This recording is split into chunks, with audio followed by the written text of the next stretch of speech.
الحمد لله رب العالمين والعاقبة للمتقين والصلاة والسلام على سيد الأنبياء والمرسلين وعلى آله وأصحابه أجمعين أما بعد أعوذ بالله من الشيطان الرجيم بسم الله الرحمن الرحيم يجاهدون في سبيل الله ولا يخافون لومة لائم ذلك فضل الله يؤتيه من يشاء صدق الله العظيم إن الله وملائكته يصلون على النبي يا أيها الذين آمنوا صلوا عليه وسلموا تسليما الصلاة والسلام عليك يا سيدي يا رسول الله وعلى آلك واصحابك يا سيدي يا حبيب الله. سارے حضرات درود شریف پڑھیے، سارے حضرات پڑھیے.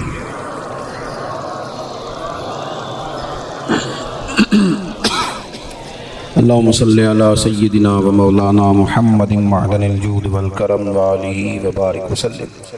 حمد و صلوات کے بعد دوستو، بزرگوں، بھائیوں، بالخصوص حضرات علماء کرام، مشائخ، اساتذہ، حفاظ، قراء، اصلاح معاشرہ کے عنوان سے اس بزم نور کو سجایا گیا ہے. اللہ کوشش کرنے والوں کی کاوش کو اپنی بارگاہ میں قبول فرمائے.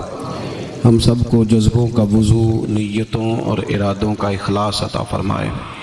اللہ تعالیٰ نے بندہ مومن کی زندگی بیان فرمائی اور فرمایا یجاہدون فی سبیل اللہ. اللہ کے راستے میں اللہ کے بندے جہاد کرتے ہیں، جد و جہد کرتے ہیں.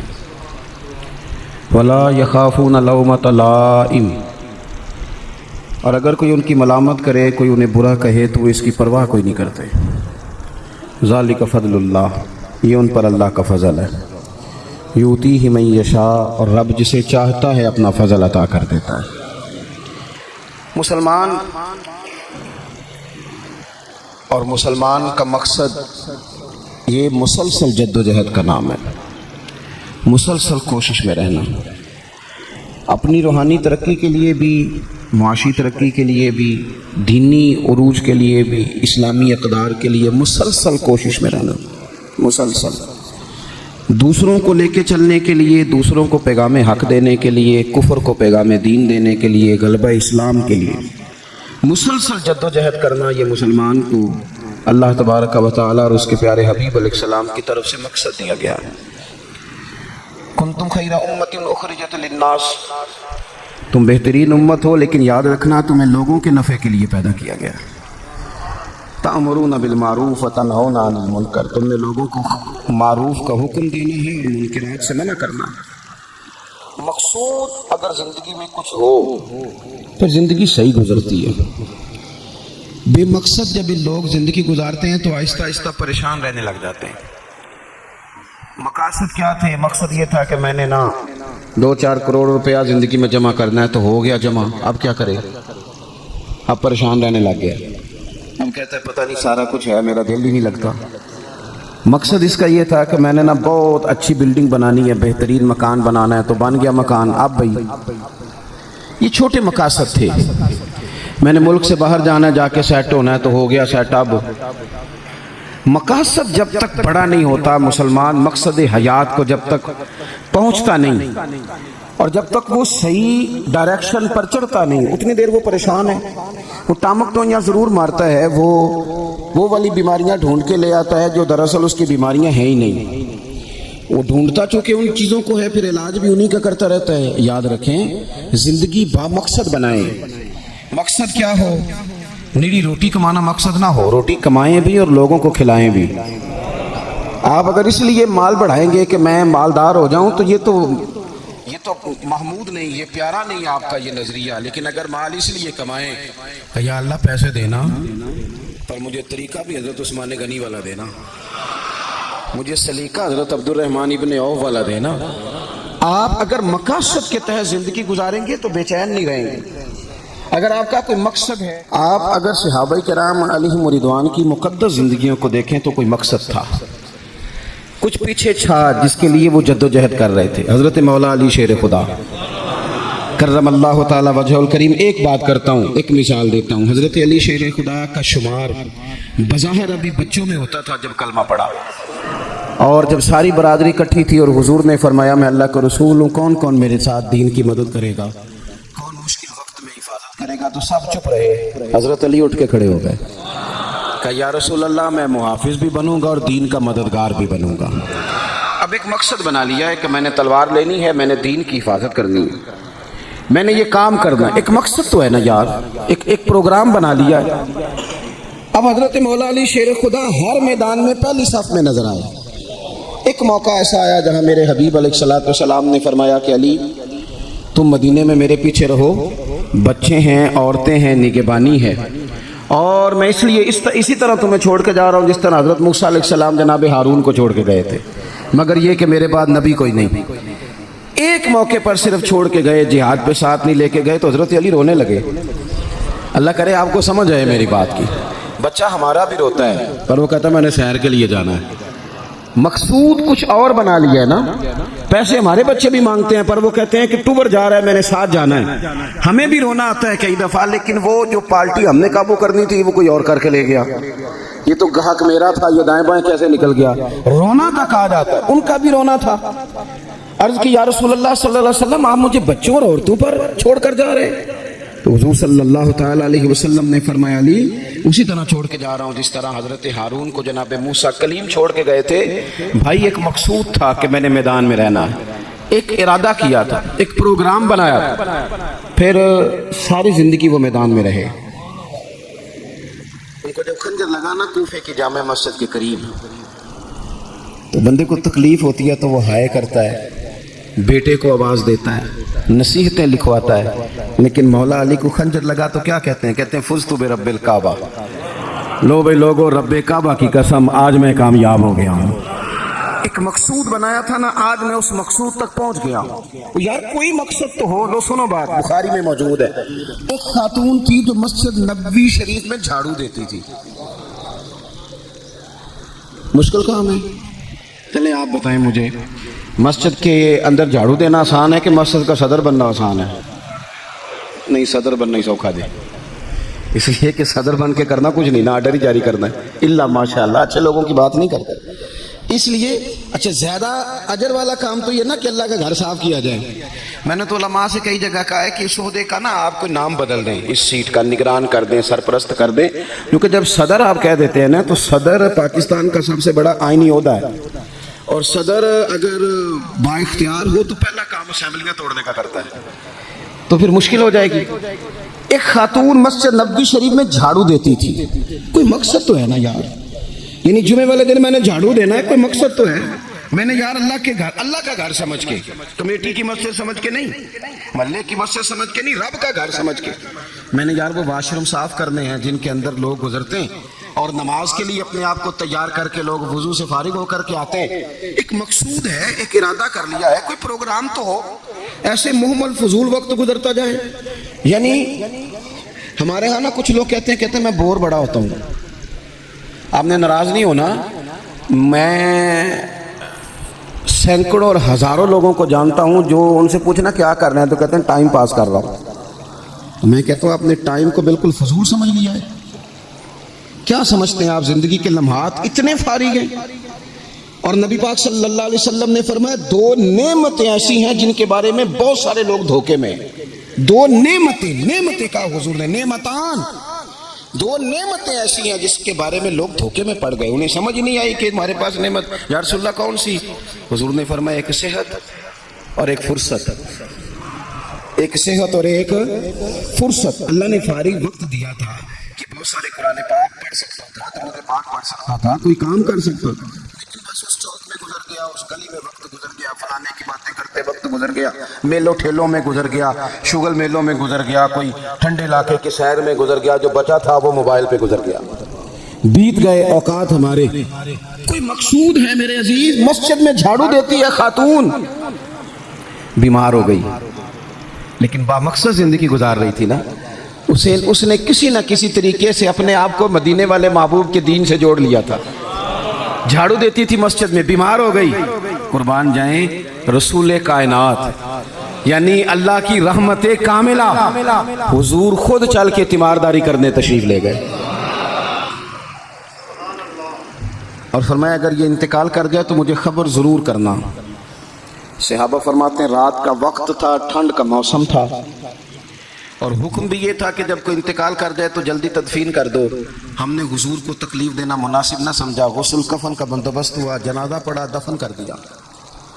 اس نے کچھ کیا ہے، اس نے نہ دین کے ساتھ کچھ تعلق بنایا ہے۔ اللہ ہمارا بھی نام جھاڑو دینے والوں میں لکھتے ہیں، کوئی تعلق تو اس نے بنایا ہے نا، کہیں کسی کونے میں جا کے اس نے رشتہ دین سے جوڑا ہے۔ حضور سید عالم علیہ السلام صبح تشریف لائے تو سارا کچھ جاننے والے محبوب پوچھنے لگے تم نے مجھے بتایا کیوں نہیں؟ یہ بھی اعزاز کے لیے ہے، ورنہ وَعَلَّمَكَ مَا لَمْ تَكُنْ تَعْلَمْ۔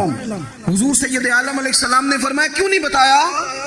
قربان جائیں، مر جانے کو جی چاہتا ہے اس ادا پر، ساری کائنات جائے حضور کے روضہ نور پر۔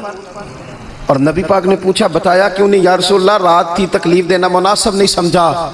او بوڑھی اماں تیرے نصیبوں پہ ہمارے ماں باپ قربان ہو۔ حضور فرمانے لگے مجھے بتاؤ اس کی قبر کہاں ہے؟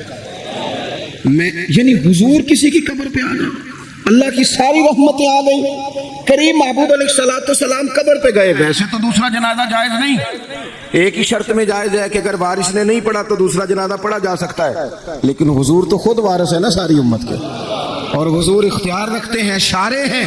حضور قبر پہ گئے، یہی بڑی بات تھی کہ حضور اس کی قبر پہ چلے گئے، لیکن قبر پہ کھڑے ہو کے حضور نے فرمایا دوبارہ صفے بناؤ بھائی، میں دوبارہ جنازہ پڑھاؤں گا، کیونکہ کوئی مقصد تو تھا نا۔ یہ مسجد میں جھاڑو دیتی تھی، آخری ویلے میری آنکھیاں راہ تکنا ہے تیرا، تیرا تے کچھ بھی نہیں جانا سجنا، پا جاویں جے پھیرا تے سوکھا نکلے ساوے ظہوری جے ویخ لواں مکھ تیرا۔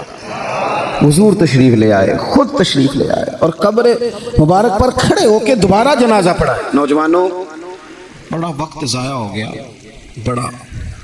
ہم نے زندگی میں جو سب سے زیادہ چیز ضائع کی ہے وہ وقت ہے۔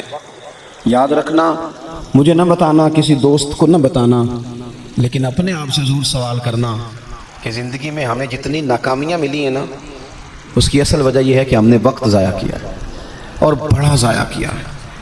ہم ایک تو مقصد نہیں بنا سکے، دوسرا اپنے وقت کو صحیح مینج نہیں کر سکے۔ ہم بڑا کچھ کر سکتے تھے، اللہ تبارک و تعالیٰ نے صلاحیت دی تھی، بہت سارے کام ہم اپنے ذمے لیتے تو کر جاتے، لیکن وقت ضائع کیا۔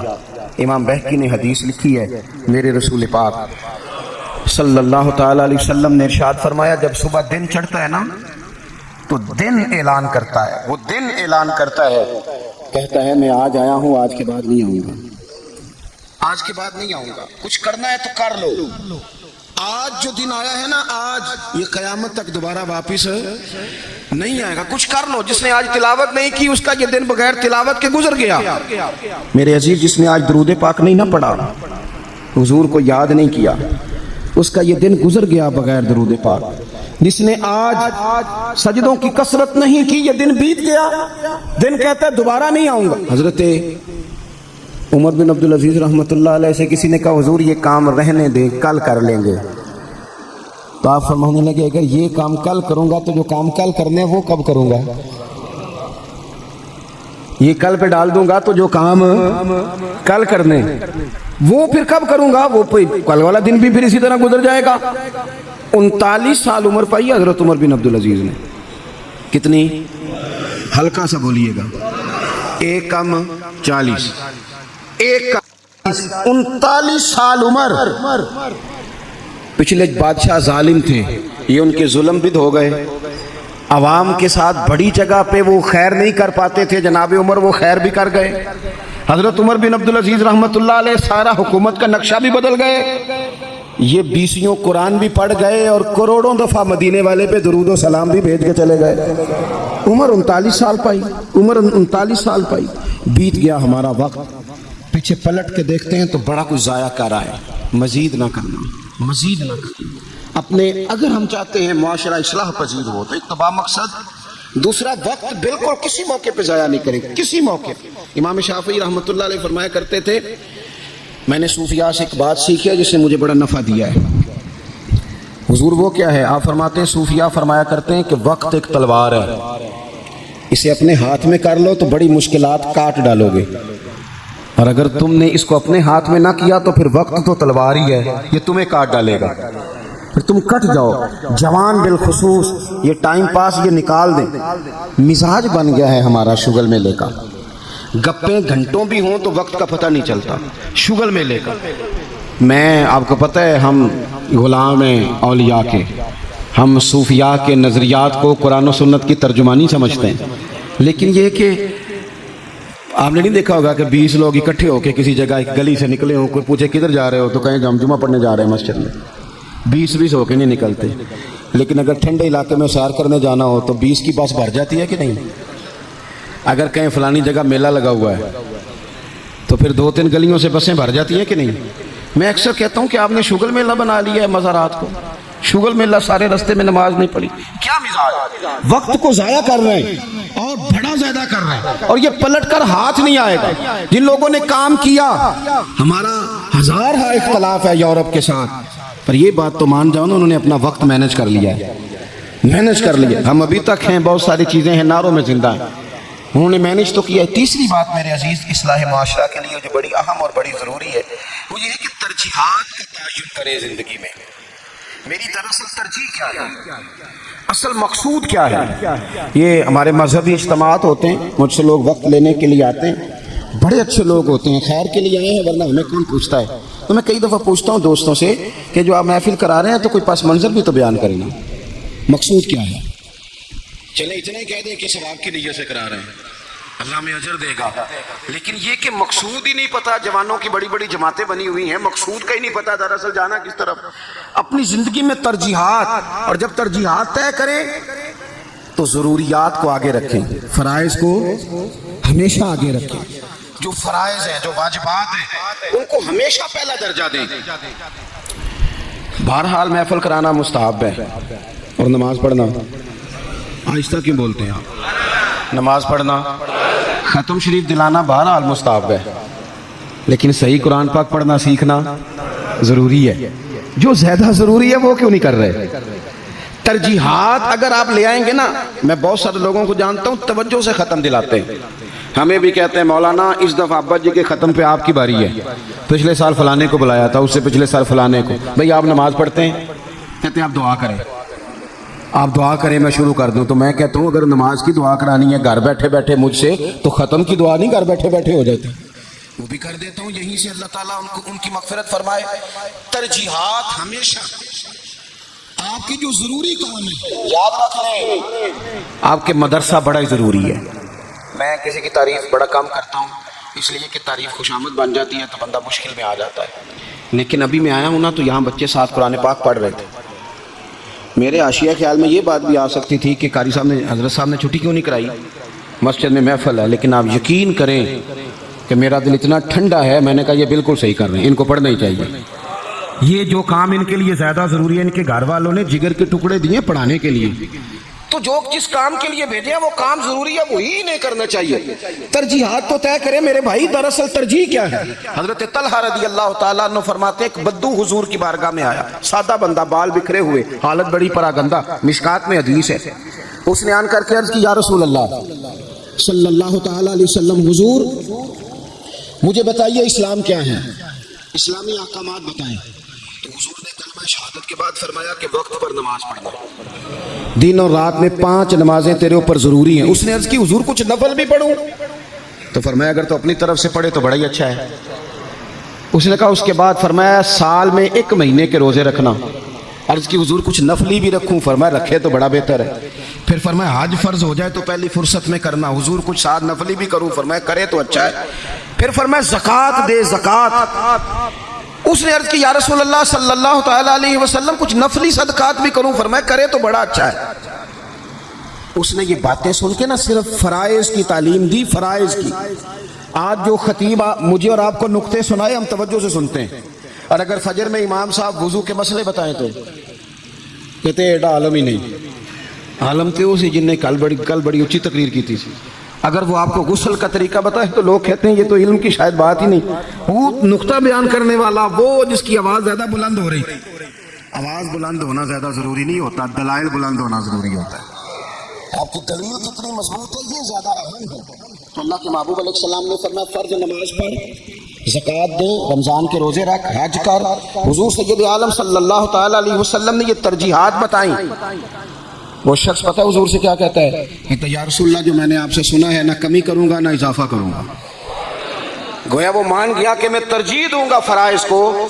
تو رسول پاک صلی اللہ علیہ وسلم نے فرمایا صحابہ کی طرف دیکھ کے فرمایا اگر یہ جو کہہ رہا ہے اس پہ ڈٹا رہا، جو اس نے کہا ہے اگر وہ سچ کیا اس نے، تو فرمایا پھر یہ بندہ کامیاب ہو جائے گا، پھر یہ فلاح پا جائے گا. آپ ترجیح ہمیشہ اہم کام کو دیں. میں جو بات کرنے لگا ہوں میرے علماء اس کی ذمہ داری لیں گے.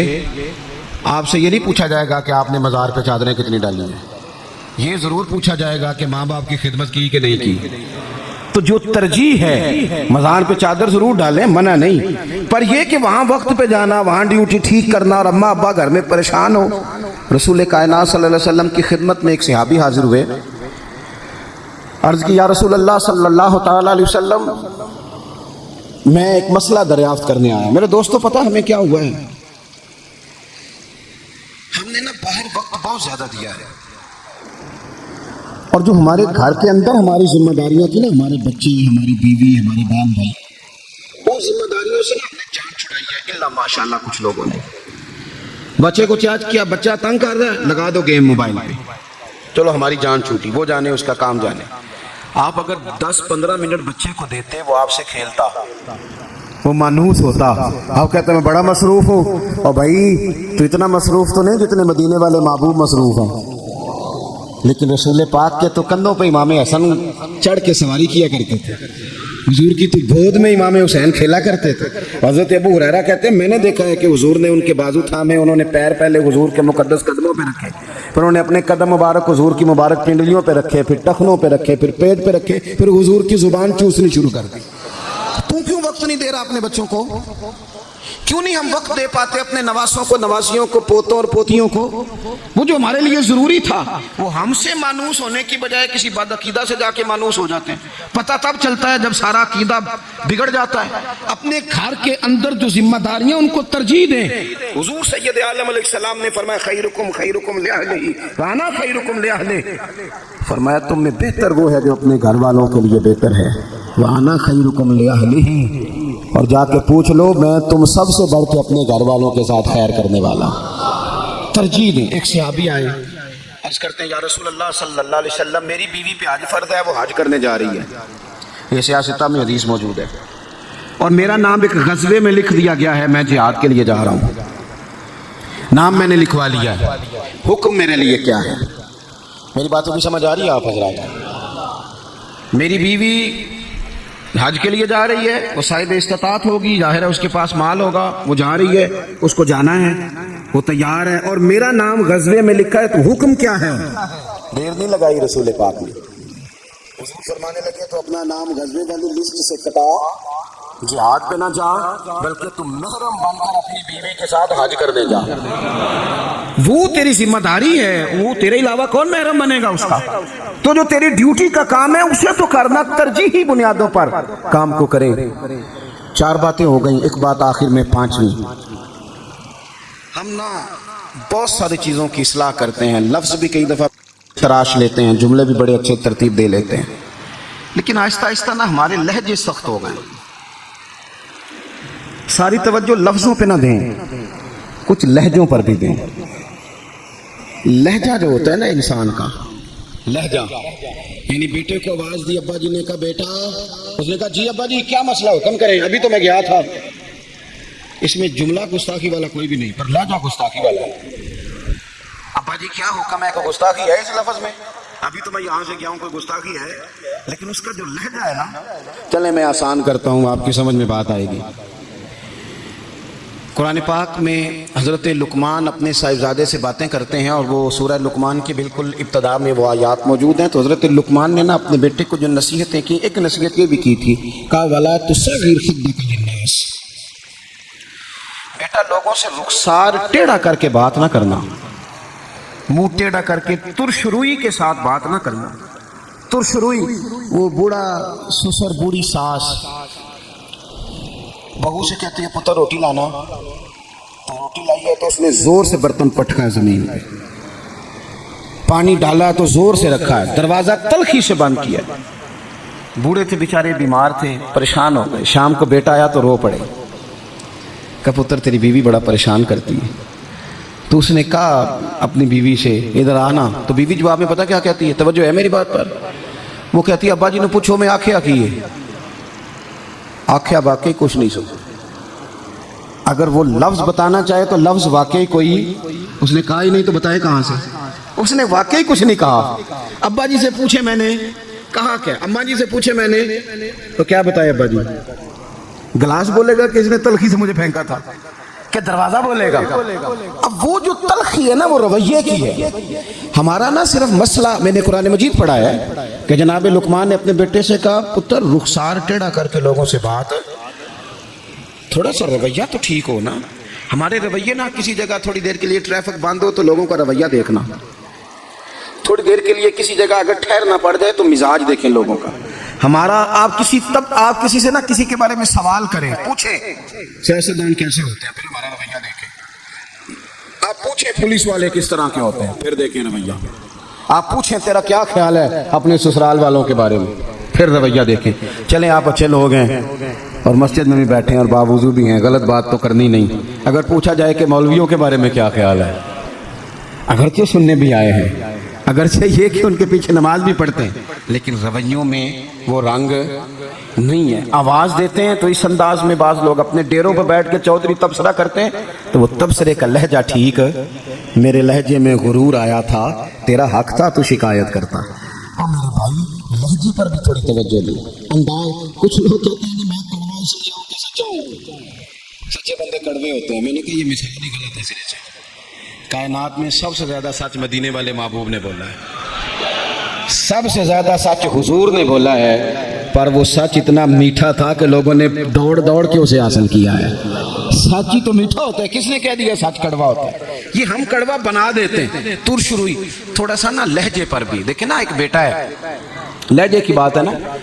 والدہ نے، وہ بیچاری اماں کو ٹیلی فون آ گیا بیٹی کا کہ اماں جی 20,000 روپیہ چاہیے، میں مجبور ہوں، میں تکلیف نہ دیتی۔ تب وہ والد والدہ بیٹھے مشورہ کر رہے ہیں، بیٹا پہلے زیادہ تنخواہ کوئی نہیں، خرچے پہلے زیادہ کیسے کہیں گے، بڑی انہوں نے نا مشورہ کر کے بیٹا آیا تو بڑے پیار سے پریم سے بات کی، کہ پتر دل تو نہیں کرتا، ہمیں تیرے حالات کا پتہ ہے، پر تیری بہن بیچاری کو نا 20,000 کی ضرورت۔ اب ایک لہجہ یہ ہے، اس نے کہا ابا جی کمال بات ہے، آپ کو پہلے بھی پتہ ہی ہے، آپ مجھے روز تکلیف دیتے ہیں، پہلے اتنے خرچے، ابھی عید پہ دیا تو تھا 3,000 اس کے گھر میں، پھر اس نے فون کر دیے، اسے بھی سوچنا چاہیے۔ اٹھ کے چلا گیا۔ ماں باپ بیچارے ساری رات روتے ہیں، ہم نے کیوں بات کی، نہ کرتے، کیا اس نے رویہ اختیار کیا۔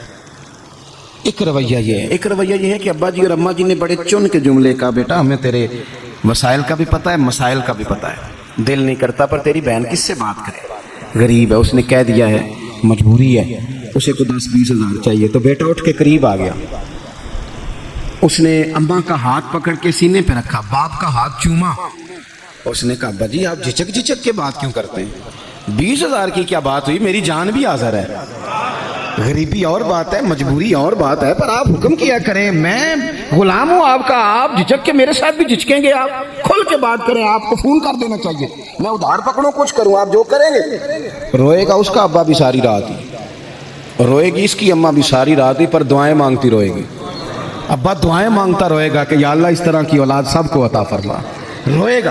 رویے، لہجے، انداز، گفتگو، اس میں تبدیلی کی ضرورت ہے، اس میں تبدیلی کی ضرورت ہے۔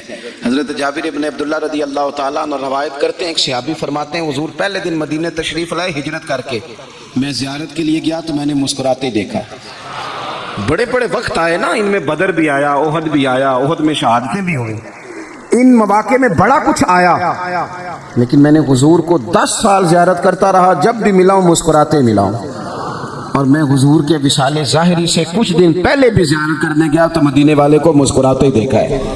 تلخی بڑی ہے رویے میں، تلخی بڑی ہے مزاجوں میں۔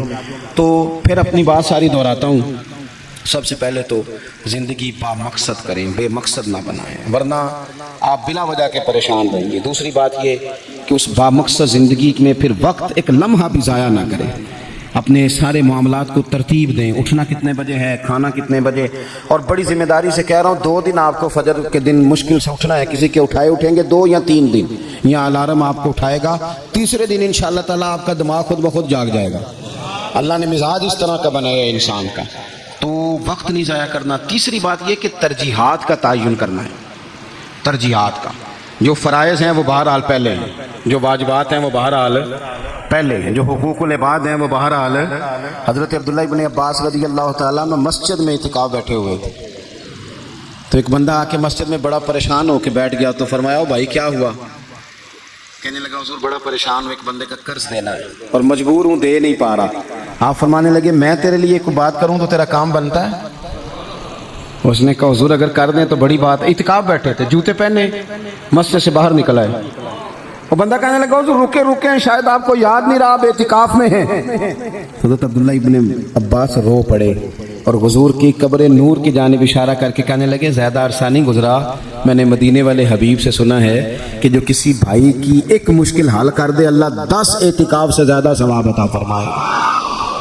تو جو وقت ترجیح طے کرنے کا تھا میں نے طے کر لی، اس وقت ترجیح تجھے مشکل سے نکالنا۔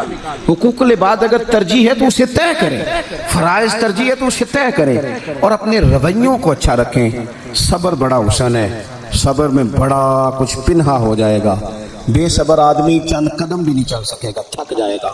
یہ چیزیں زندگی میں پیدا کرے، امید ہے ہماری اصلاح بڑی قریب آ جائے گی، امید ہے کہ بڑی جلدی ہم اس راستے چلے جائیں گے جو اللہ رسول کے قرب کی جانب بڑھتا ہے۔ اللہ تبارک و تعالی سمجھنے کی، عمل کرنے کی، دین کی طرف لوٹ آنے کی توفیق عطا فرمائے۔ آخر دعوانا الحمدللہ رب العالمین۔ دعا کر دیں۔ اللہم صلی علی سیدنا و مولانا محمد معدن الجود والکرم وآلہ وبارک وسلم۔ اللہ ہماری حاضری کو قبولیت کا شرف عطا فرما، جن دوستوں نے اہتمام کیا ہے ان کی کوشش کو، کاوش کو قبول فرما۔ اے کائنات کے مالک ہمارے گناہ معاف فرما، ہماری غلطیوں سے درگزر فرما، ہمیں نفع والا علم عطا فرما، اخلاص والا عمل نصیب فرما۔ اے اللہ نیکی کے رستے پہ چلنا ہمارے لیے آسان بنا دے، گناہ اور بدی سے قلبی نفرت عطا فرما دے، بیماروں کو شفا دے دے، مقروضوں کو قرضوں سے رہا کر دے، تنگ دستوں کو وسعت رزق دے دے، جو بے گھر ہیں انہیں اپنی چھت دے دے، جو بے اولاد ہیں انہیں صاحب اولاد کر دے، اولاد والوں کی